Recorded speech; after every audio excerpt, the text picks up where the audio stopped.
Nchini kwa sasa kinatoa taarifa kwa umma baada ya kupatana na wanahabari asubuhi ya leo. Kwa sasa tutakuwa tunavuka moja kwa moja na kupata taarifa hiyo. Kenya region, in North Rift region, and therefore you don't have to come to Nairobi to report your concerns and issues and provide evidence of the fake fertilizer that you may have purchased. And we will seek compensation against the Cabinet Secretary in charge of the ministry, the NCPB, KEBS, and all responsible officials. Thank you. We are now open to take your questions.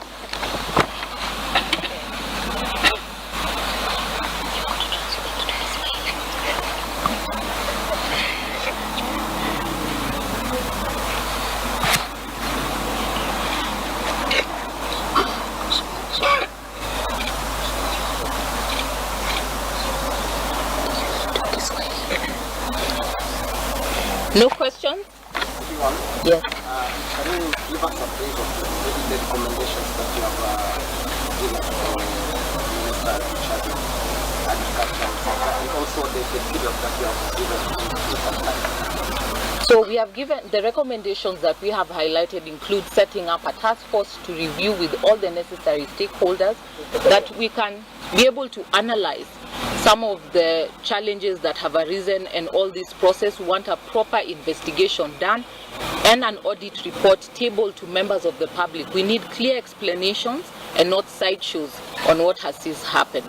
The period that we have given for the demand to the CS is a 7-day demand notice, that he starts setting in place some of these recommendations that we have made, because we need to see action. He's responsible for that ministry, and we cannot keep seeing the ping-pong games that are going up and about. We need to see answers. We need to see recommendations being made, and how can farmers who have since been affected by this scandal be given reparations for the same.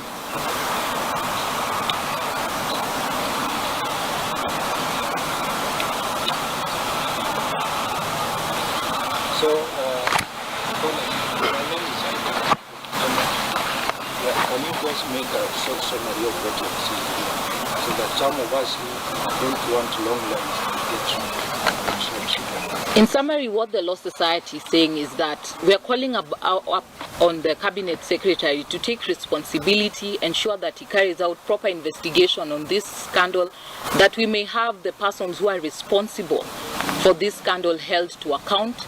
We have members of the public, particularly the farmers who have been affected by this scandal. They need to be compensated for any loss, or the fertilizer that, any fake fertilizer that may have been issued to them, they get compensation of the same, or they get different fertilizer, at least real fertilizer. But most important, what we want to see is that all the persons that have been involved in this scandal of fraud must be brought to book. We cannot have a country that continues to be held unaccountable for their actions. This is a public office that he holds on behalf of members of the public, and we are calling upon him to ensure that he carries out his responsibilities upon that office, carry out proper investigations, and to give us timelines